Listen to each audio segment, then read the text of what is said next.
নমস্কার। যুক্তি তর্ক সঙ্গে অর্কই আপনাদের স্বাগত। আপনাদের সঙ্গে আমি অর্কপ্রভ সরকার। ভারতের অপারেশন সিন্দুর যখন পাকিস্তানের ঘুম ছুটিয়ে দিচ্ছে, তখন পাকিস্তানের সেনাবাহিনী পাল্টা একটা অপারেশন শুরু করেছে। তার নাম দিয়েছে তারা বুনিয়ান উন মারসুস, উর্দু শব্দবন্ধ। আমেরিকার বিদেশ সচিব এবং অস্থায়ী জাতীয় নিরাপত্তা উপদেষ্টা মার্কো রুবিও 10ই মে ভারতীয় সময় ভোর রাতে পাকিস্তানের সেনাপ্রধান আসিম মুনিরের সঙ্গে ফোনে কথা বলেছেন এবং G7 গোষ্ঠীভুক্ত দেশগুলো বিবৃতির মাধ্যমে পেহেলগামের জঙ্গি হামলার নিন্দা করেছে এবং দুদেশের সম্পর্কের যে অবনতি হয়েছে সেই অবনতি ফলেই তো এসকালেশন হচ্ছে, সীমান্তে সংঘর্ষের পরিস্থিতি, সেটাকে ডিএসকালেট করার জন্য অনুরোধ করেছে। কিন্তু পাকিস্তানের জেহাদি জেনারেল পরিকল্পনা করে ভারতকে রক্তাক্ত করার চেষ্টা অনেকদিন ধরে করেছেন এবং পেহেলগামে 22শে এপ্রিল বেছে বেছে হিন্দুদের যেভাবে খুন করা হয়েছে, তার থেকে এটা প্রমাণিত হয় ভারতবর্ষ জুড়ে সাম্প্রদায়িক সংঘর্ষ ছড়িয়ে দেওয়ার উদ্দেশ্য ছিল জঙ্গি জেহাদিদের। এবং সেনাপ্রধান আসিম মুনির যেভাবে দ্বিজাতি তত্ত্বের গুণগান করছেন, হিন্দু মুসলমান আলাদা, তাদের ওয়ে অফ লাইফ, অ্যাসপিরেশন সবকিছু আলাদা, দে ক্যানট কোএক্সিস্ট, এসব বলছেন, তখন এর থেকেই প্রমাণিত হয় যে খুব পরিকল্পনা করে পেহেলগামে জঙ্গি হানা ঘটানো হয়েছিল। যখন কাশ্মীরের মানুষ গণতান্ত্রিক অধিকার প্রয়োগ করলেন, 65% টার্ন আউট হলো, কয়েক কোটি মানুষ কাশ্মীরে যাচ্ছেন, ট্যুরিজমের বুম হচ্ছে, কাশ্মীরের মানুষ 2024-এ আর নতুন করে কেউ সন্ত্রাসবাদী দলে নাম লেখায়নি, তারা মেন স্ট্রিমের সঙ্গে যুক্ত হচ্ছিলেন, কাশ্মীরের ছেলেমেয়েরা ভারতবর্ষের অন্যান্য জায়গায় কর্মসূত্রে পড়ার জন্য যাচ্ছিলেন, সেটা জেহাদি জেনারেলের পক্ষে সহ্য করা সম্ভব নয়। কারণ তার ভাষায় Kashmir was Pakistan's jugular vein, Kashmir is Pakistan jugular vein, and Kashmir will Pakistan's jugular vein. তা এই যে ন্যারেটিভ দ্বিজাতি তত্ত্বের গুণগান যে করে, তার পক্ষে কাশ্মীর শান্ত হচ্ছে, স্বাভাবিক ছন্দে পিচ্ছে, ভারতের মেন স্ট্রিমের সঙ্গে যুক্ত হচ্ছে, এর হজম করা সম্ভব নয়। আসিম মুনির অফিসার্স ট্রেনিং স্কুল থেকে পাশ করেছেন। পাকিস্তানে যেমন অফিসার্স ট্রেনিং স্কুল, ভারতবর্ষে তেমনি অফিসার্স ট্রেনিং একাডেমি।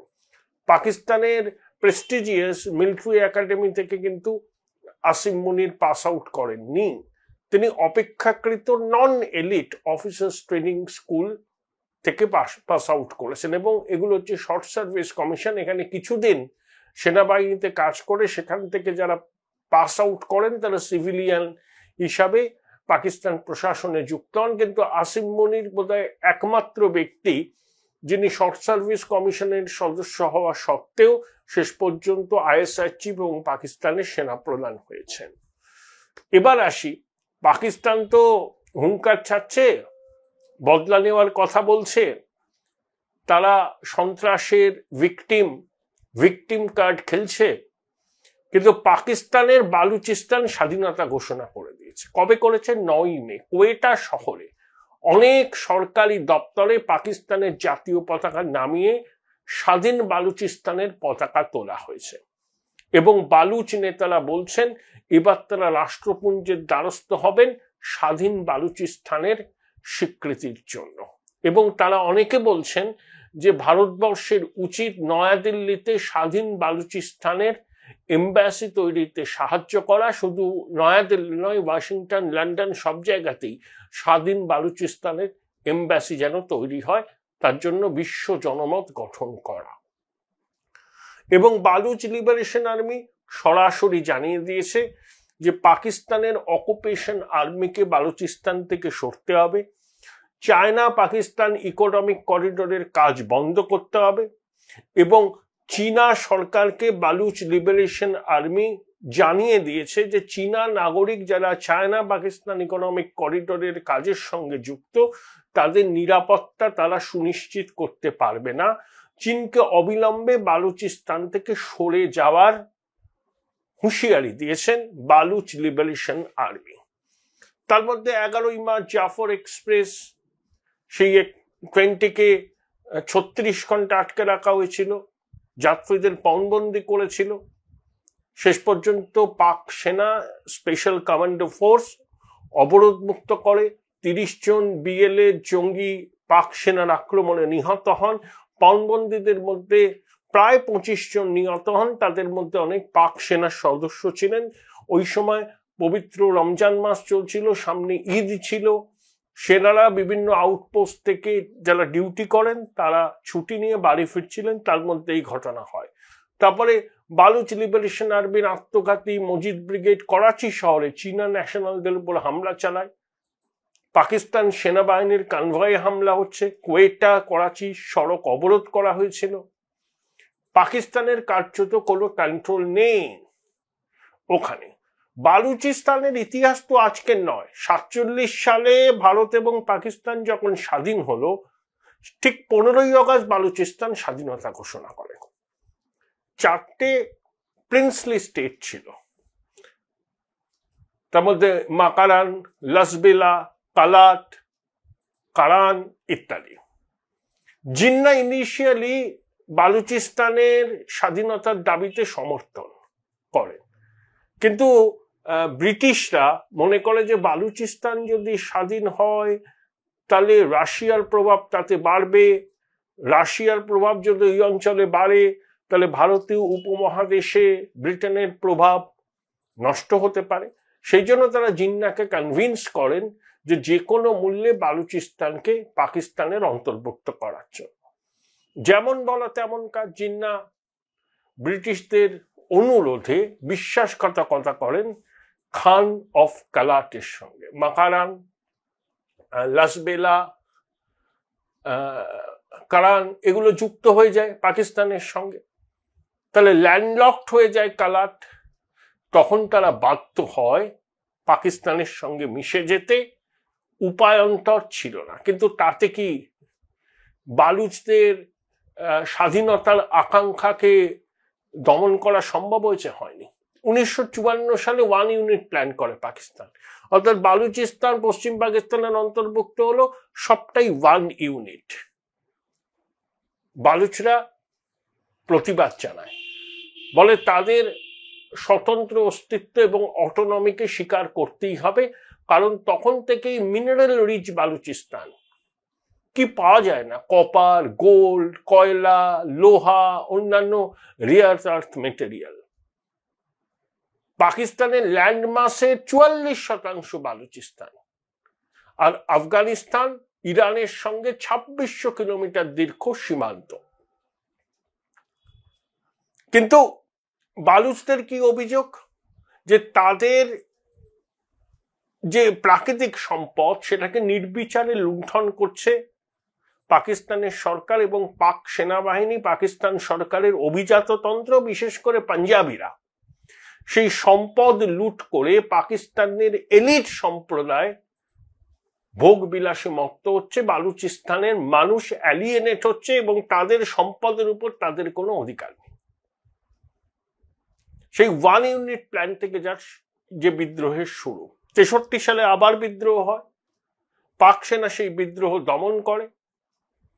খুন হন বহু বালুচ নেতা, মাতৃশক্তির সম্ভ্রমহানি হয়। তখনকার মতো কোয়ারসিভ মেজার্স নিয়ে পাকিস্তান প্রশাসন এই বিদ্রোহ দমন করেছিল। কিন্তু 1971 সালে বাংলাদেশের স্বাধীন হওয়া বালুচদের মধ্যে আবার স্বাধীনতার স্বপ্নকে উস্কে দেয়। ভুট্টো বুগটির সরকারকে অপসারণ করেন। 1 ইউনিট প্ল্যান যেটা ছিল সেটা তখনও রয়েছে, এবং পাক অকুপেশন আর্মি যাতে বালুচিস্তান থেকে প্রত্যাহার করা হয় সেই জন্য বালুচরা আন্দোলন শুরু করে। আইয়ুব খানের জায়গায় 1969 ইয়াহিয়া খান আসেন। তখন তিনি এই 1 ইউনিট প্ল্যানটাকে প্রত্যাহার করেছিলেন, কিন্তু ভুট্টো আবার ফিরিয়ে আনেন। কিন্তু শেষ পর্যন্ত জেনারেল জিয়া যখন ভুট্টোকে অপসারণ করে ক্ষমতা দখল করেন, তখন তিনি একটা শান্তি চুক্তি করেন, বালুচ বিদ্রোহীদের অ্যামনেস্টি দেয়া হয়, তখনকার মতো পাকিস্তান সেনা প্রত্যাহার করে। কিন্তু বালুচদের মনে যে স্বাধীনতার স্বপ্ন প্রথম থেকে ছিল, সেই স্বাধীনতার স্বপ্ন কখনোই মুছে যায়নি। 2000 সালে এক মর্মান্তিক ঘটনা ঘটে। এক তরুণী বালুচ চিকিৎসককে পাকিস্তানের সেনাবাহিনীর কিছু লোক গণধর্ষণ করে। তখন থেকে আবার নতুন করে বালুচিস্তান উত্তপ্ত হয়ে ওঠে। সেই ট্র্যাডিশন এখনো চলছে, ব্যাটল এখনো কন্টিনিউ। স্বাধীনতা সংগ্রাম এবং বালুচ লিবারেশন আর্মি সমস্ত স্বাধীনতা সংগ্রামী গোষ্ঠীগুলোকে একটা ছাতার তলায় এনেছে।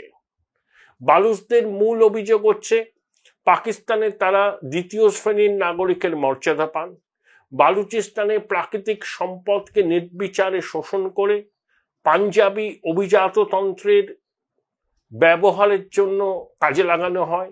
3, চায়না পাকিস্তান ইকোনমিক করিডোর, নির্বিচারে বালুচিস্তানে প্রাকৃতিক সম্পদ শোষণ করা হচ্ছে, কিন্তু সাধারণ বালুচদের জীবনের কোনো মান উন্নয়ন হচ্ছে না। পাকিস্তানের সেনাবাহিনী বালুচদের উপর অত্যাচার করছে। বহু বালুচ স্বাধীনতা সংগ্রামী মানবাধিকার কর্মী খুন হয়েছেন। বহু পরিবারের পুরুষ সদস্যদের সেনাবাহিনী তুলে নিয়ে গেছে, তাদের কোনো খোঁজ পাওয়া যায় না।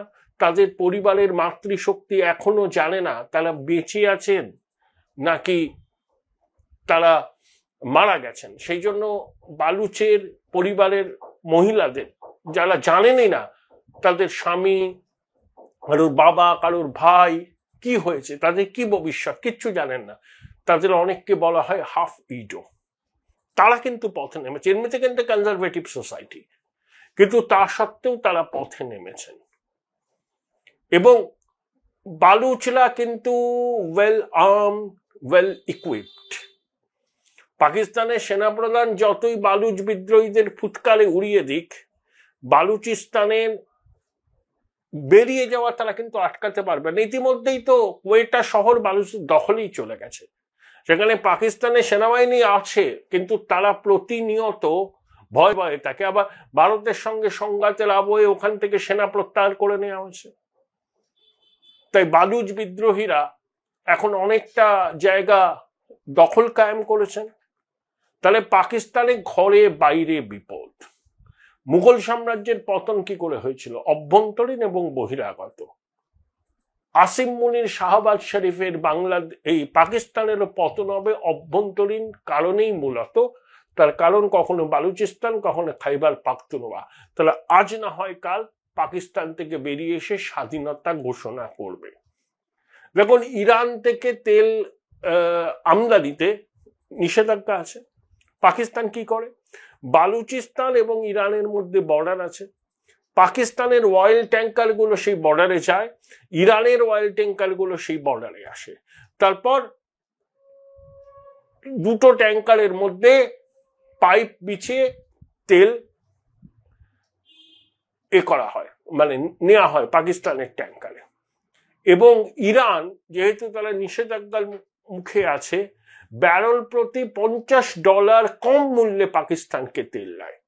এবং পুরো ডিলিংটা হয় কিন্তু ক্যাশে, কোনো সুইফট অ্যাকাউন্ট, কোনো অ্যাকাউন্ট ট্রানজাকশন কিচ্ছু হয় না। পাকিস্তানের সাশ্রয় হয়, যে টাকাটা বাঁচায় সেই টাকাটাকে টেরর ফান্ডিং এ খরচ করে।